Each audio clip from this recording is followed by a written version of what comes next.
This video is brought to you by Brilliant. It's sometimes said that the UK has a national religion, the NHS.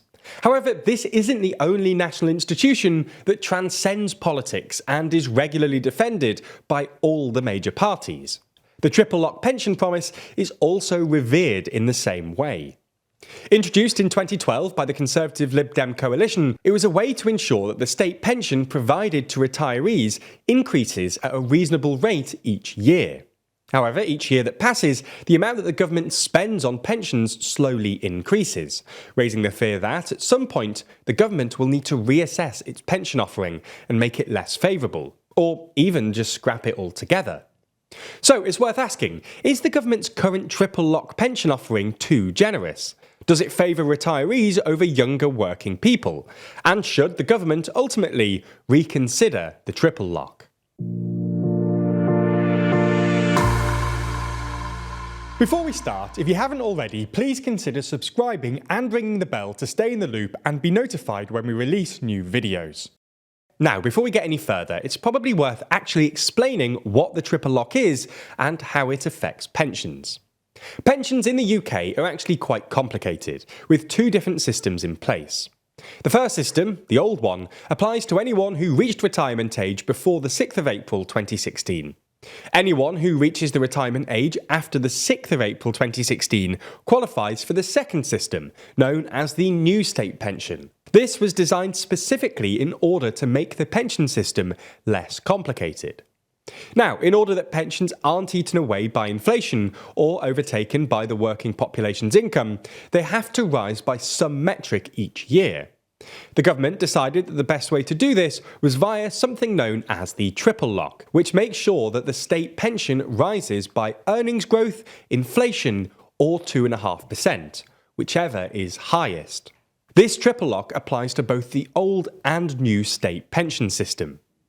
This year, the old basic state pension will rise from £156.20 a week to £169.50 a week, and the new state pension will rise from £203.85 a week to £221.20 a week. This is a rise in both cases of 8.5%. This is because wages rose on average by 8.5%, which is higher than the 2.5% minimum stipulation in the triple lock and higher than inflation, currently at 4.2%.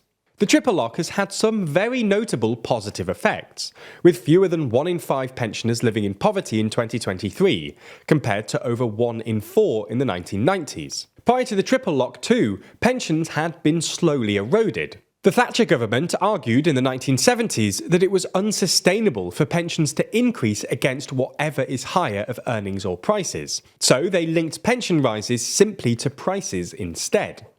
As a result of Thatcher's changes, the value of pensions fell from a quarter to a sixth of average earnings by the early 2000s.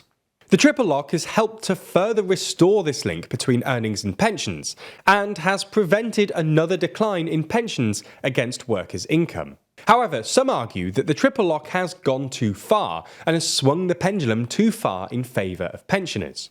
The best example of this is if we have a look specifically at how much the state pension has increased since the triple lock was introduced. Between 2010 and 2023, the state pension increased by 60% in cash terms, compared to prices rising by 42% and earnings by 40%. And as the triple lock continues, this gap will continue to increase. It's inevitable that this will cause a problem as time goes on, as the government will become increasingly unable to afford such a costly scheme. In fact, the government's own accountant warned that the fund used to pay for the state pension, the National Insurance Fund, will run dry within the next 2 decades, unless the government acts. The Institute for Fiscal Studies added that if the triple lock remains, then in only 3 decades, the scheme will cost an extra £24 billion in today's terms. This is because the state pension is paid on a pay-as-you-go basis, meaning that if there are more retirees and fewer workers, the government could find itself starting to owe more money than it's taking in. All of this has led to the Institute for Fiscal Studies to argue in early December 2023 that the triple lock should be scrapped. Outside of any fiscal pressures, there's also an argument of intergenerational unfairness. It's clear that it's unlikely that future generations will benefit from a scheme as generous as the triple lock. It's also clear that the current generation are struggling with the highest tax burden in post-war history, a cost of living crisis, a decline in the affordability and availability of homes, and huge student loan repayments, alongside huge amounts of interest added on top of them. Moreover, those working in public sector jobs, such as in transport and in healthcare, have not seen the same uptick in pay. In this coming year, public sector staff have been told to expect a pay rise of between 5 and 7%, below the 8.5% uptick in the state pension. Back in 2021, in the middle of the pandemic, nurses were told that they would be given a pay rise of only 1%. This was the same year that the state pension increased by 3.9%.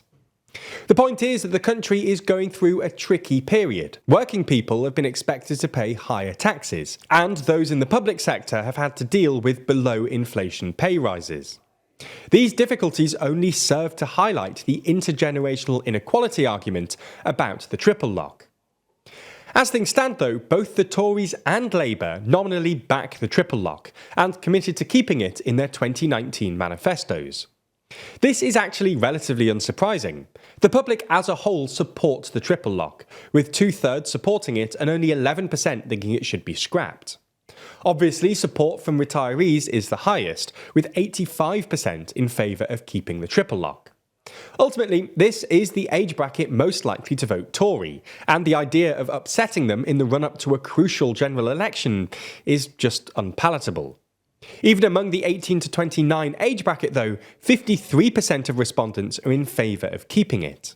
It's clear then, even if there are some criticisms of the policy, specifically related to intergenerational inequality and the affordability of the scheme going forward, there's just not enough desire to get rid of it from the general public, and it's highly unlikely that either party would scrap it in the near future. As we step into 2024, many of us are contemplating our New Year's resolutions, always looking to improve ourselves and learn more about the world around us. And while our content is always a good starting point, a lot of stuff we talk about can seem pretty complicated, especially when we dive into analytics and detailed data. But luckily there's a fun and easy way to learn more, which also doesn't cost thousands of dollars or take years and years of schooling. That's because Brilliant is the best way to learn maths, data science and computer science interactively. And the good thing is, it doesn't take long to learn either.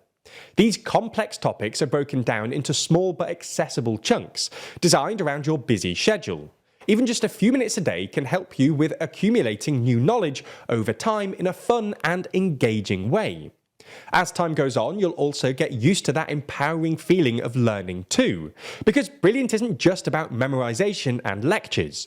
Brilliant teaches you by doing, using active learning techniques to teach you the principles behind otherwise quite complex subjects, and ensuring you actually understand what's going on. So whether you want to brush up on your basic maths skills, improve your employment prospects, or just have another New Year's resolution for 2024, you can check out everything Brilliant has to offer free for a full 30 days by going to brilliant.org/TLDR. Plus, the first 200 of you will get 20% off Brilliant's annual premium subscription. Thanks for your support.